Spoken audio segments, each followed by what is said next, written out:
Hello students, मैं अंकुश गुप्ता आपका हार्दिक स्वागत करता हूं। बेटा +2 बीएसटी का हमने पार्ट फर्स्ट पढ़ा था 7th यूनिट का, जिसमें 7.3 यूनिट थी, ठीक है, जिसका नाम है लीडरशिप स्टाइल।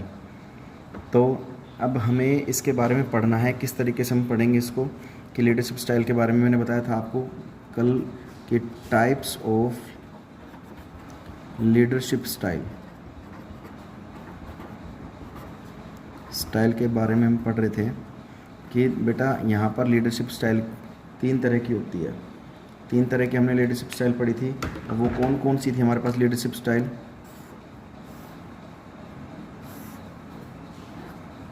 वो तीनों तरह के हम लीडरशिप स्टाइल पढ़ेंगे बेटा।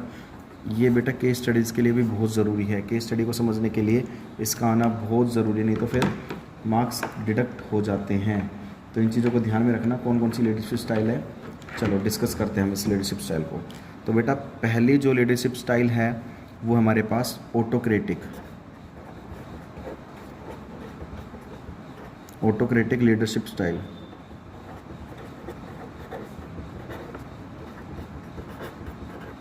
सेकंड आता है बेटा डेमोक्रेटिक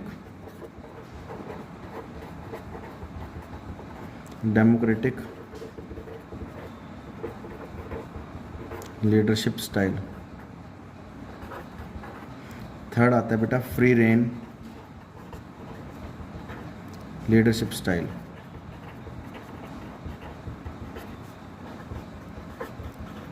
ठीक है, तो autocratic leadership style, democratic leadership style और फ्री रेन लीडरशिप स्टाइल, तीनों का मतलब मैं आपको बता देता हूँ कि बहुत अच्छे से समझा देता हूँ। ऑटोक्रेटिक लीडरशिप स्टाइल होता क्या है? तो हमारे पास यहाँ पर आता है ऑटोक्रेटिक लीडरशिप स्टाइल। ठीक है, ऑटोक्रेटिक लीडरशिप स्टाइल क्या होता है कि it refers to that leadership style in which the leader tends to run the show by itself, यानी कि हिमसेल्फ। वो कहने का मतलब क्या है बेटा, यहाँ पे ऑटोक्रेटिक लीडरशिप स्टाइल में जितने भी डिसीजंस लिए जाते हैं वो सारे एक लीडर के द्वारा लिए जाते हैं। यहाँ पर एम्प्लॉयज़ का इंटरफेयर नहीं होता है, एम्प्लॉयज़ को बिल्कुल भी यहाँ पर अपॉर्चुनिटी नहीं दी जाती है। मतलब बिज़नेस के अंदर जितने भी डिसीजंस लिए जाएंगे बेटा वो अकेला लीडर लेता है, यहाँ पर और किसी को अथॉरिटी नहीं होती। देखो पढ़ के देखते हैं। This style is known also as a leader centre style. इसको लीडर सेंटर स्टाइल भी बोलते हैं। इस स्टाइल के अंदर the leader keeps all the authority centred in his hand. जितने भी इस स्टाइल के अंदर लीडर जो होता है सारी अथॉरिटी उसके हाथ में होती है, ना कि एम्प्लॉय के हाथ में होती है। तो कहने का मतलब क्या है, ऑटोक्रेटिक लीडरशिप स्टाइल के अंदर जितनी भी अथॉरिटी होती है डिसीजंस लेने की, सारे डिसीजंस कौन लेता है? अकेला लीडर लेता है यहाँ पर। ठीक है, यहाँ पर एम्प्लॉयज़ को अपॉर्चुनिटी नहीं दी जाती है। इसका फीचर्स देखते हैं। सबसे पहला फीचर क्या है बेटा? सबसे पहला फीचर है सेंट्रलाइज अथॉरिटी। सेंट्रलाइज अथॉरिटी का मतलब क्या है? In this style a manager is not prepare to share his authority and responsibility with others. यहाँ पर जो भी लीडर होता है या जो भी मैनेजर होता है वो रिस्पॉन्सिबिलिटी होती है वो सारी उसकी होती है, वो अथॉरिटी और रिस्पॉन्सिबिलिटी किसी और दूसरे के हाथ में नहीं सौंपता है। ठीक है, सेंट्रलाइज अथॉरिटी होती है यहाँ पर उसी के मैनेजर की या फिर एक लीडर की अथॉरिटी होती है यहाँ पर। सेकंड आता है सिंगल मैन डिसीजन। यहाँ पर जो भी डिसीजन लेता है एक व्यक्ति लेता है, यहाँ पर एम्प्लॉयज़ का इंटरफेयर नहीं होता है, एम्प्लॉयज़ को अपॉर्चुनिटी नहीं दी जाती है डिसीजंस लेने के लिए। यहाँ पर सिंगल मैन डिसीजन होता है क्योंकि एक मैनेजर ही सारे डिसीजंस लेता है, यहाँ पर अकेला व्यक्ति लेता है। यहाँ पर एम्प्लॉयज़ को प्रायोरिटी अपॉर्चुनिटी नहीं दी जाती है। थर्ड आता है रॉन्ग बिलीफ रिगार्डिंग एम्प्लॉयज़। यहाँ पर रॉन्ग बिलीफ रिगार्डिंग एम्प्लॉयज़ का मतलब क्या होता है बेटा कि सबसे पहली बात आती है कि जब व्यक्ति अकेला ही डिसीजन लेता है यहाँ पर, तो कई बार क्या होता है कि खुद के द्वारा लिए गए डिसीजंस कई बार गलत भी हो जाते हैं। ठीक है, कि ये ज़रूरी नहीं है कि मैनेजर ने जो डिसीजन लिया है वो बिल्कुल ठीक ही लिया हो। कई बार ऐसा होता है क्योंकि देखो सिंगल मैन डिसीजन है, अकेला व्यक्ति लेता है। अगर आपस में सहमति से डिसीजन लिया जाए तो हो सकता है ठीक भी डिसीजन लिया जा सकता है, लेकिन वो अकेला व्यक्ति लेता है तो श्योर नहीं है कि वो ढंग से खुद अकेला डिसीजन ले सके। फोर्थ आता है बेटा only downward communication. Downward communication का मतलब क्या होता है? लीडर अपने एम्प्लॉयज़ को गाइड करता है, सजेस्ट करता है। यहाँ पर कोई एम्प्लॉय अपने लीडर को गाइड सजेस्ट नहीं करता। ऑर्डर देगा तो लीडर देगा, मैनेजर देगा। ठीक है, यहाँ पर एम्प्लॉय किसी अपने सीनियर को ऑर्डर नहीं देते, यहाँ पर सीनियर अपने एम्प्लॉयज़ को ऑर्डर देता है। ये डाउनवर्ड कम्युनिकेशन होता है। ठीक है, टॉप वाला अपने लोअर को सजेस्ट करता है, डायरेक्शन देता है। जैसे देखो ऑटोक्रेटिक लीडरशिप स्टाइल में क्या है? सिंगल मैन डिसीजन, अकेला व्यक्ति लीडर है, वो सबको लीड कर रहा है, ठीक है। यहाँ पर एक ही व्यक्ति सबको लीड करता है, सारे डिसीजन अकेले व्यक्ति लेते हैं, तो यहाँ पर सिंगल मैन डिसीजंस होता है। ये बेटा बहुत समझ में आ गई होगी आपको बात। नेक्स्ट आता है, ये इसका डायग्राम था बेटा, ये डायग्राम बहुत अच्छे से देख लेना, समझ लेना, एग्जाम में कई बार पूछ भी लिया जाता है। एडवांटेजेस आती है बेटा। एडवांटेज में सबसे पहला आता है क्विक एंड क्लियर डिसीजन। देखो डिसीजन एक सिंगल मैन लेता है तो यहाँ पर क्विक डिसीजन लिया जा सकता है, क्योंकि तुरंत लिया जा सकता है, क्योंकि यहाँ पर एम्प्लॉयज़ के इंटरफेयर नहीं होती है, यहाँ पर किसी और व्यक्ति के इंटरफेयर नहीं होता, अकेला व्यक्ति ही डिसीजन लेता है यहाँ पर, तो क्विक और जल्दी डिसीजन लिया जा सकता है। Satisfactory work. सेटिस्फैक्ट्री वर्क का मतलब क्या कह रहा है, since the work performance of the employees under strict control. यहाँ पर जितने भी एम्प्लॉय होते हैं वो एक मैनेजर के या एक लीडर के कंट्रोल में काम करते हैं, स्ट्रिक्टली कंट्रोल होता है उनका। And the quantity and quality of the work happen to be satisfactory. मतलब यहाँ पर एक लीडर हो गया, मैनेजर हो गया, अपने एम्प्लॉय को स्ट्रिक्टली उनसे काम करवाता है, तो यहाँ पर एम्प्लॉय भी उस वर्क परफॉर्मेंस को अच्छे से करते हैं, कोई भी फ्रीडम नहीं होती है उनको। Necessary for less educated employees. यहाँ पर एक एम्प्लॉयज़ का एजुकेट होना भी कंपलसरी नहीं है, लेस एजुकेटेड एम्प्लॉयज़ भी चल जाते हैं। क्यों? क्योंकि यहाँ पर उनकी इन्वॉल्वमेंट नहीं ली जाती डिसीजंस लेने के समय। यहाँ पर बेटा डिसीजंस लेने के समय उनकी इन्वॉल्वमेंट नहीं ली जाती, तो यहाँ पर उनका एम्प्लॉयज़ का एजुकेट होना भी ज़रूरी नहीं होता है। नेक्स्ट पढ़ते हैं बेटा हम डिसएडवांटेज। डिसएडवांटेज मतलब ऑटोक्रेटिक लीडरशिप स्टाइल की क्या डिसएडवांटेजेस है। चलिए, सबसे पहली डिसएडवांटेज है बेटा लैक ऑफ मोटिवेशन। यहाँ पर एक एम्प्लॉय मोटिवेट नहीं हो पाता है। क्यों नहीं हो पाता है? क्योंकि यहाँ पर जितने भी डिसीजंस लिए जाते हैं अकेला व्यक्ति लेता है, यहाँ पर एम्प्लॉयज़ को इन्वॉल्व नहीं करता है, तो इससे एम्प्लॉय मोटिवेट नहीं होता है। Aggression by employees. Aggression by employees का मतलब क्या होता है, यहाँ पर एम्प्लॉयज़ के द्वारा ना मतलब एक रुझान जो होता है वो यहाँ पर उनको डिसीजन लेने की पावर तो है ही नहीं बेटा।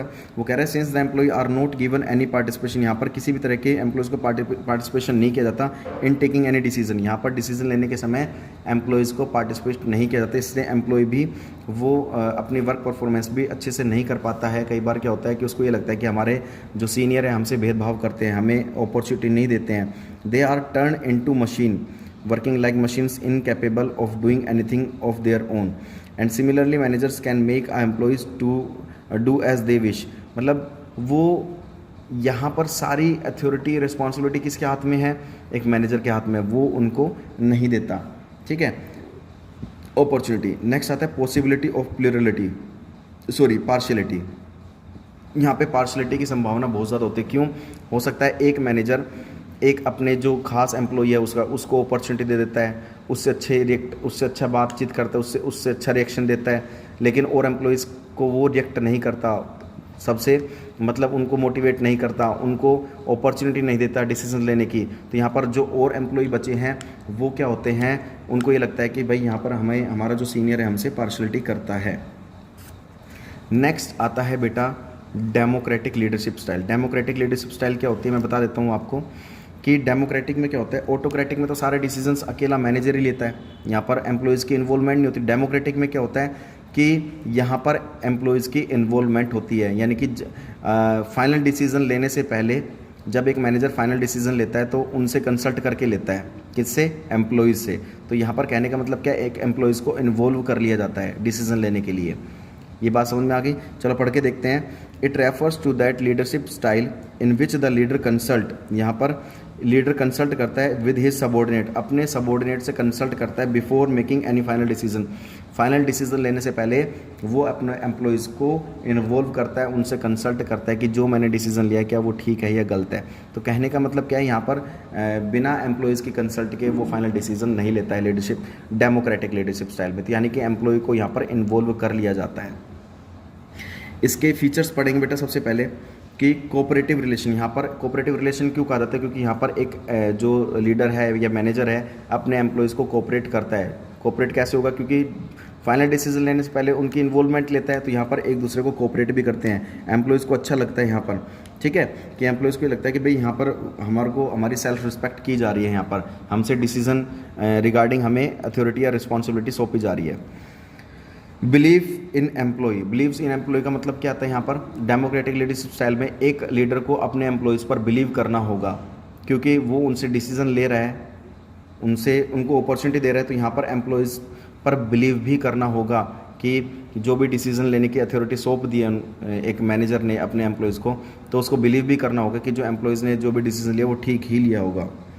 नेक्स्ट आता है बेटा थर्ड, ओपन कम्युनिकेशन। यहाँ पर कम्युनिकेशन बिल्कुल ओपन होता है। एक मैनेजर अपनी सारी बातें हैं अपने एम्प्लॉयज़ के सामने रखता है कि भाई ये बात ये है, इसके रिगार्डिंग हमें कुछ डिसीजंस निकालने हैं, तो यहाँ पर ओपन कम्युनिकेशन होता है। जैसे ये डायग्राम है डेमोक्रेटिक लीडरशिप स्टाइल का, एक ये लीडर है, ये डी से भी कंसल्ट कर रहा है, डी ए से भी कंसल्ट कर रहा है, ए बी से भी, मतलब ओपनली कम्युनिकेशन कर रहे हैं यहाँ पर, सब एक दूसरे से कम्युनिकेट कर रहे हैं यहाँ पर। ठीक है, ये बात समझ में आ गई होगी। एक लीडर सबसे कंसल्ट कर रहा है, देखो एक लीडर बी से भी कर रहा है, ए से भी कर रहा है, सी से भी कर रहा है, डी से भी कर रहा है, डी सी से कर रहा है, सी, यहाँ पर ओपन कम्युनिकेशन होता है। ये डेमोक्रेटिक लीडरशिप स्टाइल का डायग्राम था। नेक्स्ट आता है बेटा एडवांटेजेस। एडवांटेजेस पढ़ के देखते हैं इसकी। एडवांटेज में डेमोक्रेटिक लीडरशिप स्टाइल में एडवांटेज क्या है, हाई मोरल। यहाँ पे हाई मोरल का मतलब क्या होता है, दोनों जो एम्प्लॉय होते हैं वो अपने मैनेजर के लिए या लीडर के लिए, या फिर मैनेजर अपने एम्प्लॉय के लिए एक दूसरे के लिए वेल विशर का काम करते हैं, क्योंकि आपस में मिलजुल कर एक अच्छा डिसीजन लेते हैं, तो हाई मोरल होता है। यहाँ पर उनकी काम करने की एफिशिएंसी और प्रोडक्ट को प्रोड्यूस करने की एफिशिएंसी भी ज़्यादा बढ़ती है एम्प्लॉय की, क्योंकि उनको ये लगता है कि हमें अपॉर्चुनिटी दी जा रही है डिसीजन लेने के लिए, कि हमें कुछ समझा जा रहा है, यानी कि हमारी बिजनेस के अंदर रिस्पेक्ट की जा रही है। नेक्स्ट आता है बेटा availability of sufficient time for constructive work. यहाँ पर उनको टाइम की पाबंदी नहीं होती है। Under this leadership style the workload of the manager get decreased. यहाँ पर एक मैनेजर का जो वर्कलोड है, उसका काम का बर्डन है, वो कम हो जाता है। क्यों? क्योंकि उसने कुछ अथॉरिटी रिस्पॉन्सिबिलिटी अपने वर्कर्स को सौंप दी है। ठीक है, तो यहाँ पर टाइम भी, उस मैनेजर का टाइम भी बच जाता है, उसने काम का बर्डन भी उसका कम हो जाता है। डिसएडवांटेजेस क्या है यहाँ पर? सबसे पहली बात आती है यहाँ पर एजुकेशन, जो सबॉर्डिनेट्स है उनका एजुकेट होना बहुत ज़रूरी है। क्यों होना ज़रूरी है? क्योंकि डिसीज़न लेने के लिए उनको भी अथॉरिटी रिस्पॉन्सिबिलिटी सौंपी जाती है, तो यहाँ पर एक एम्प्लॉयज़ का एजुकेट होना बहुत ज़रूरी है, क्योंकि उनको अथॉरिटी सौंपी गई है। डिसीजन तो वही बंदा ले पाएगा ना जो एजुकेट होगा।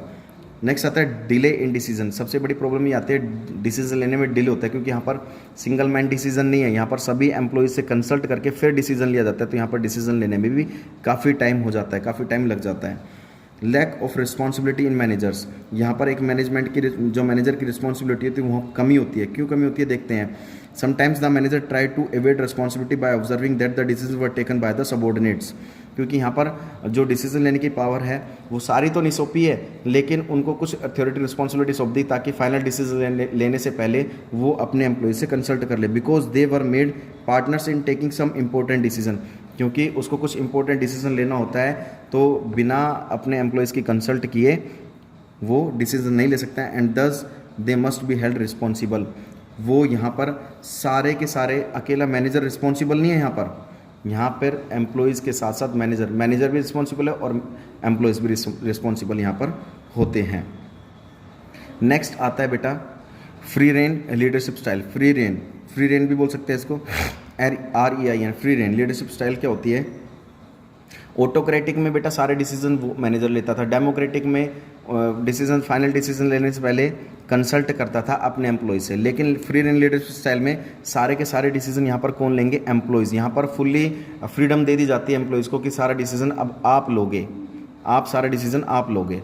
ठीक है, ये बात समझ में आ गई क्या कह रहा है? It refers to that leadership style in which the leader gives his subordinate. एक लीडर अपने सबॉर्डिनेट्स को क्या देता है? Complete freedom to make decision लेने की सारी अथॉरिटी पावर किसको दे दी? अपने एम्प्लॉयज़ को दे दी जाती है यहाँ पर।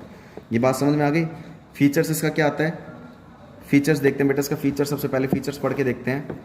Full faith in subordinates. यहाँ पर सबॉर्डिनेट्स पर पूरा विश्वास करना होगा, क्योंकि यहाँ पर पूरी रिस्पॉन्सिबिलिटी डिसीजन लेने की किसको सौंप दी है?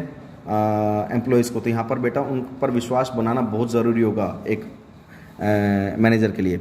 सेकंड आता है इंडिपेंडेंट डिसीजन मेकिंग सिस्टम। यहाँ पर इंडिपेंडेंट डिसीजन मेकिंग सिस्टम है, क्योंकि यहाँ पर मैनेजमेंट क्या कह रहा है? In this style the management related decision are taken by the subordinate instead of managers. मतलब यहाँ पर क्या है कि सारे डिसीजन कौन ले रहा है? यहाँ पर सारे डिसीजन कौन लेता है? एम्प्लॉयज़ लेते हैं, सबॉर्डिनेट्स लेते हैं। Decentralisation of authority. Decentralisation of authority का मतलब क्या होता है कि एक बड़े लेवल पर अथॉरिटी सौंप दी है, डिसीजन लेने की पावर बढ़ा दी है। मतलब एक एम्प्लॉय के हाथ में नहीं है डिसीजन लेने की पावर बेटा, बहुत सारे एम्प्लॉयज़ के हाथ में डिसीजन लेने की पावर यहाँ पर आ जाती है, तो ये डिसेंट्रलाइजेशन ऑफ अथॉरिटी होता है। फोर्थ आता है self directed supervisory and control. यहाँ पर क्या कह रहा है, after having once explain the objectives the only job of the manager is to interfere only in adverse situation and the supervision and control is done by the employees. यहाँ पर वही बात दोबारा रिपीट हो रही है कि यहाँ पर सुपरविजन और कंट्रोल किसके द्वारा होता है, एक एम्प्लॉयज़ के द्वारा होता है, क्योंकि यहाँ पर सारी अथॉरिटी रिस्पॉन्सिबिलिटी एक एम्प्लॉय को सौंप दी गई है। इसके एडवांटेजेस देखते हैं। एडवांटेजेस क्या है, इससे बेटा सबॉर्डिनेशन का सेल्फ कॉन्फिडेंस बढ़ता है, क्योंकि उनको ये लगता है कि हमें इतनी अथॉरिटी, हमें पावर टू टेक डिसीजन हमें दे दी है, तो इट मीन्स हमें हमारे यहाँ पर सेल्फ रिस्पेक्ट की जा रही है, हमारी यहाँ पर रिस्पेक्ट है, हमारी इमेज है, इससे उनका सेल्फ कॉन्फिडेंस बढ़ता है। बेटा उनका मोटिवेशन भी बढ़ता है, वो मोटिवेट होते हैं एम्प्लॉई, उनकी काम करने की एफिशिएंसी बढ़ती है, उनका कॉन्फिडेंस लेवल बढ़ता है, ठीक है, उनकी वो अपने काम में बेटर परफॉर्म कर पाते हैं, इफ़ेक्टिव होते हैं। नेक्स्ट आता है बेटा, इससे क्या होगा, एक बिजनेस का एक्सटेंशन होता है और डेवलपमेंट होता है इससे, क्योंकि एम्प्लॉय यहाँ पर मन लगाकर काम करेंगे, क्योंकि उनकी रिस्पेक्ट की जा रही है, तो बेटा इससे एम्प्लॉय का भी और एक बिजनेस का भी डेवलपमेंट होता है। इसके डिसएडवांटेजेस क्या है, पढ़ के देखते हैं। डिफ़िकल्टी इन कोऑपरेशन, यहाँ पर कोऑपरेट करना डिफ़िकल्ट होता है, क्योंकि सबके हाथ में यहाँ पर डिसीजन लेने की पावर आ गई, तो सब अपने अपनी राय देते हैं यहाँ पर कि भाई ये डिसीजन, सब अपने अपने बारे में आइडियाज़ बताते हैं यहाँ पर, तो एक दूसरे को कोऑपरेट कर पाने यहाँ पर बहुत दिक्कत होता है, क्योंकि सब अपने अपनी राय देते हैं, किसी एक की राय यहाँ पर नहीं मानी जाती, सभी से कंसल्ट करके फिर डिसीजन लिया जाता है। Lack of importance of managerial post, यहाँ पर एक मैनेजर की पोस्ट की इंपॉर्टेंस कम हो जाते हैं, क्यों, क्योंकि यहाँ पर सारे डिसीजन लेने की पावर किसके हाथ में, एक एम्प्लॉय के हाथ में, तो मैनेजर की पोस्ट को इंपॉर्टेंस यहाँ पर नहीं दी जाती है। एंड थर्ड आता है suitable only for high educated employees, यहाँ पर ओनली प्रायोरिटी किसको दी जाती है, ये किसके लिए, जो फ्री रेंज लीडरशिप स्टाइल है, यहाँ पर सारे उन्हीं एम्प्लॉयज़ को यहाँ पर वो दी जाती है अथॉरिटी जो हाई एजुकेटेड एम्प्लॉयज़ होते हैं, क्योंकि एक बहुत बड़ा डिसीजन होता है बेटा बिजनेस का, तो यहाँ पर जो अच्छे लेवल के जो एजुकेटेड एम्प्लॉयज़ हैं उनको ही डिसीजन लेने की पावर दी जाती है। यहाँ पर ये बात समझ में आ गई होगी आपको। तो बेटा आपका ये चैप्टर बिल्कुल ख़त्म हुआ, तो इस चैप्टर को बहुत अच्छे से पढ़ना, समझना है तो बेटा वीडियोज़ को दोबारा देखना। तब तक के लिए आप हमारे साथ बने रहिए। जय हिंद, जय भारत।